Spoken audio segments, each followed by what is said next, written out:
And mega 870 Chiranjeevi గారితో మీకున్న అనుబంధం గురించి చెప్పుకోవాలంటే ఎన్నో ఎన్నో జ్ఞాపకాలు ఉండి ఉంటాయి. అండ్ మాకు కూడా తెలుసు మీరు ఎంత మెగా అభిమానం, ఆయనతో మీరు ఎన్నేళ్లుగా జర్నీ చేస్తున్నారనేది. వీటన్నిటి గురించి మాట్లాడుకునే ముందు అసలు రాజా రవీంద్ర గారు అంటే ఎన్నో వైవిధ్యమైన పాత్రలు, ఎన్నో మంచి మంచి సినిమాలను నటించి మెప్పించారు.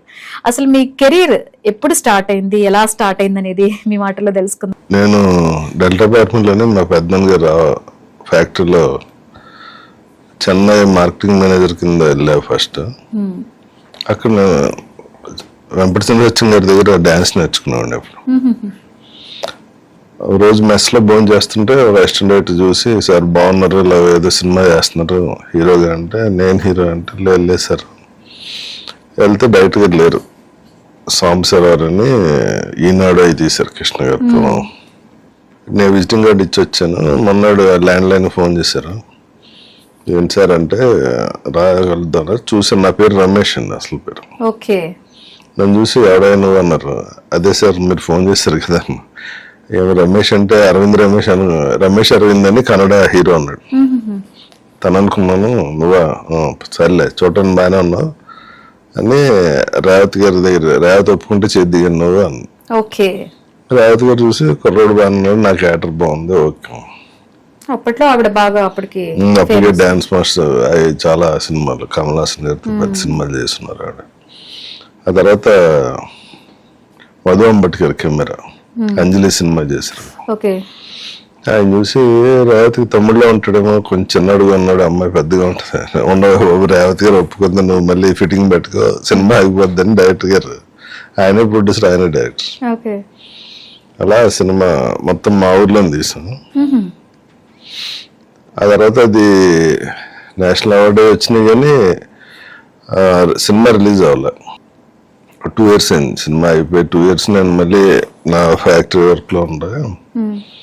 ఇది సినిమా రిలీజ్ చేయమని సాంబశివర్ రామనాయుడు గారికి చూపించారు సినిమా, బాగా క్లోజ్ వాళ్ళిద్దరు. సో రామనాయుడు గారు చూసి సినిమా నేను రిలీజ్ చేయను కానీ ఆ అబ్బాయి బాగున్నాడు, నాకు కావాలి, ఒక కుర్రోడు కావాలి అని సర్ప్రైజ్ సినిమాలో ఆ వేషం ఇచ్చారు. అప్పుడు దిగు దిగు నాగవాణి స్మృత సాంగ్, అది కూడా సూపర్ డూపర్ హిట్. ఆ సినిమా తర్వాత గ్యాప్ లేదు, అలా చేసుకుంటాను. అప్పటి నుంచి ఇప్పటి వరకు ఫుల్ బిజీగా ప్రతి క్యారెక్టర్, అంటే ఎప్పుడు ఏ క్యారెక్టర్ చూసినా కూడా జీవిస్తారంటారు కదా, అలా అది కూడా మీకు యాప్ట్ అయిపోతుంది. జీవించడం అంత లేదు కానీ ఓకే, అంటే చూసే వాళ్ళకి అనిపిస్తుంది, అంటే ఆ అభిమానం ఉండబట్టే కదా మీరు ఇన్ని ఏళ్ళుగా కూడా. అంటే నాకు మధ్యలో నేను హీరోగా చేసి 1 year ఖాళీగా ఉన్నా, నైస్ రాజ్ అన్న సినిమా. ఆ టైంలో ఈటీవీ సుమన్ గారు అందం అని ఒక సీరియల్ వచ్చింది. అవును. అది బాగా ఫేమస్ అప్పట్లో. అంటే టీవీలో కొత్తగా వచ్చిన రోజులు సాటర్డే సండే ఓన్లీ 2 రోజులే వస్తుంది ఎపిసోడ్. అది చాలా మంచి పేరు వచ్చింది. ఇప్పటికీ నన్ను సుందర్ అంటారు. అందులో మీరు ఫాదర్ క్యారెక్టర్. ఫాదర్ కాదు, చిన్న కొడుకు. ఓకే. సో అది కూడా బ్రేక్ ఇచ్చింది మీకు. ఆ తర్వాత ఇంకా వరుసగా మళ్ళీ సినిమాలు, ఆ సీరియల్ చేశాక మళ్ళీ సినిమాలు చేశారు. సో చిరంజీవి గారు అంటే మీ ఇద్దరి గురించి మాట్లాడుకోవాలంటే ఎంత పెద్ద మెగా అభిమాని అయినా కూడా అంటే అసలు ఆయన తర్వాతే మేము అనేటువంటి టాక్ వస్తుంది. అంటే ఎలా మీ ఇద్దరి మధ్య ఇంత బాండింగ్ ఎలా ఏర్పడింది? అంటే ఫస్ట్ నేను ఆయన్ని రుద్రరాత్రి అని ఒక సినిమా షూటింగ్ చేసినప్పుడు ఆయన మా అంకుల్ వాళ్ళు, మా రిలేషన్ వాళ్ళు ప్రొడ్యూసర్స్, మద్రాసులో ఆ సినిమా షూటింగ్ జరిగినప్పుడు అప్పుడప్పుడు వెళ్తా ఉండేవాడిని ఆఫీస్కి. అలా షూటింగ్ కూడా వెళ్ళా. అందులో కూడా ఒక వేషం వేస్తాను నేను. వెరీ బిగినింగ్ నన్ను చంపేస్తాను, నేను ప్రెస్ రిపోర్టర్. ఆ సినిమా అప్పుడే రవితేజ కూడా వాళ్ళ రిలేషన్. రవితేజని తీసుకొచ్చి ఆఫీస్లో వదిలేస్తారు ఫాదర్, ఏదో చేయండి, ఇది సినిమా ఇంట్రెస్ట్ ఉందని. అలా రవితేజ ఆ తర్వాత అక్కడ ఉన్న కోడైటర్ చౌదరి గారితో ఫ్రెండ్షిప్, వాళ్ళిద్దరు రూమ్మేట్స్ అయిన తర్వాత అలా చౌదరి గారితో ట్రావెల్ చేసి తను పెద్ద హీరో అయిపోయాడు. ఫస్ట్ చిరంజీవిని కలిసింది ఈ మధ్య ట్రెండ్ అవుతుంది కూడా ఫోటో, రవితేజ నేను చిరంజీవితో ఫోటో, రుద్రనేత్రల ఫోటో అది. ఫస్ట్ రుద్రనేత్ర షూట్ అప్పుడే కలిసారు, అంతకుముందు ఇప్పుడు కలవాల. షూట్ అప్పుడు రెగ్యులర్ గా వెళ్తా ఉండడం, గుర్తుపడుతూ ఉండరు. ఆ తర్వాత కొడుకులు సినిమా ఓపెనింగ్ వచ్చారు. అలా ఎప్పుడైనా కనిపిస్తే బాగున్నా అలా మా ఇద్దరికి బాగా ఇదైంది ఏంటంటే స్నేహం కోసం సినిమా. అది కేఎస్ రవికుమార్ గారు అని తమిళ డైరెక్టర్. నట్పు కాగానే అది తమిళ ఫిల్మ్ రీమేక్. నేను ఆయన దగ్గర పెదరాయుడు ఒరిజినల్ చేశాను, నాటమ్మాయి అని. అందులో నేను సేమ్ పెదరాయుడులో బ్రదర్ క్యారెక్టర్, నేను ఒరిజినల్ తమిళ్ చేశాను. నేను తమిళ్లో ఇంట్రడ్యూస్ చేసిన డైరెక్టర్ ఆయన. పొండాటి రాజ్యం అని ఫస్ట్ ఫిల్మ్ నాది తమిళ్లో. అక్క పెత్తనం చిల్లుగాపురం దాసనాండ రీమేక్ చేశారు దాన్ని. తర్వాత సినిమా పురుష లక్షణం నేను ఖుష్బు చేసాం, అది కూడా తెలుగు రీమేక్ చేశారు బల్లిపేళ్ళ అని. ఇక్కడ మీనా గారు జగత్ బాబు నేను చేసాం.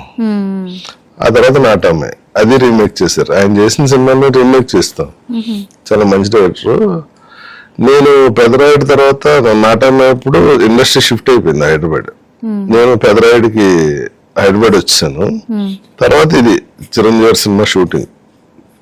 నాకు ఫోన్ చేసి, నాకు ఇక్కడ ఎవరు తెలీదు, కొత్తగా ఉంది, నువ్వు రావచ్చు కదా, నీకు తెలుగు కదా నువ్వు అంటే, నేను లొకేషన్ వెళ్తే అప్పుడు ఈయన ఏదన్నా అనుకుంటే చిరంజీవి గారికి చెప్పేవాడు, నేను చిరంజీవి గారు ఏదైనా అనుకుంటే డైరెక్ట్ మధ్యలో ఉండేవాడిని అనమాట. రోజు షూటింగ్ వెళ్తా, అలా అలా ఆ షూటింగ్ డైరెక్టర్ వెళ్ళిపోయి నేను చిరంజీవి గారితో. అప్పుడు మీ ఇద్దరి మధ్య మాటల వల్ల క్లోజ్నెస్ అయిపోయింది. తర్వాత అన్నయ్య సినిమాలో వరుసగా 7 సినిమాలకి అన్నయ్యతో పాటు ఉన్నాడు. డాడీ, మృగరాజు, ఇవన్నీ వరుస.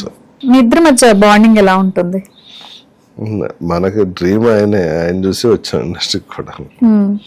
నాకు న్యాయం కావాలి సినిమా చాలా ఇష్టం ఆయన. ఇంకా అన్ని సినిమాలు ఆయన ఎనర్జీ అది.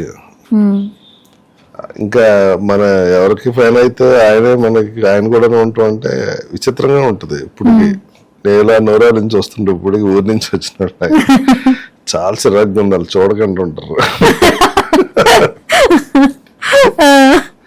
ఇప్పటికి తిడుతుంటారు, ఏంట్రా చేతబడి చేస్తున్నావు ఏంటి. ఇప్పటికి కూడా అలాగే చూస్తారా? ఇంకా నమ్ముద్ది.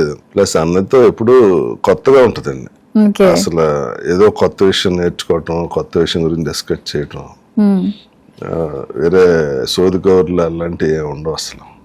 ఎవ్రీ మినిట్ ఆయన ఏదో ఒకటి నేర్చుకుంటూనే ఉంటారు, మనకి ఏదో ఒకటి కొత్త విషయం చెప్తూనే ఉంటారు. వెరీ ఇంట్రెస్టింగ్ గా ఉంటుంది, ఎగ్జైటింగ్ గా ఉంటుంది ఆయనతో ఉంటాయి.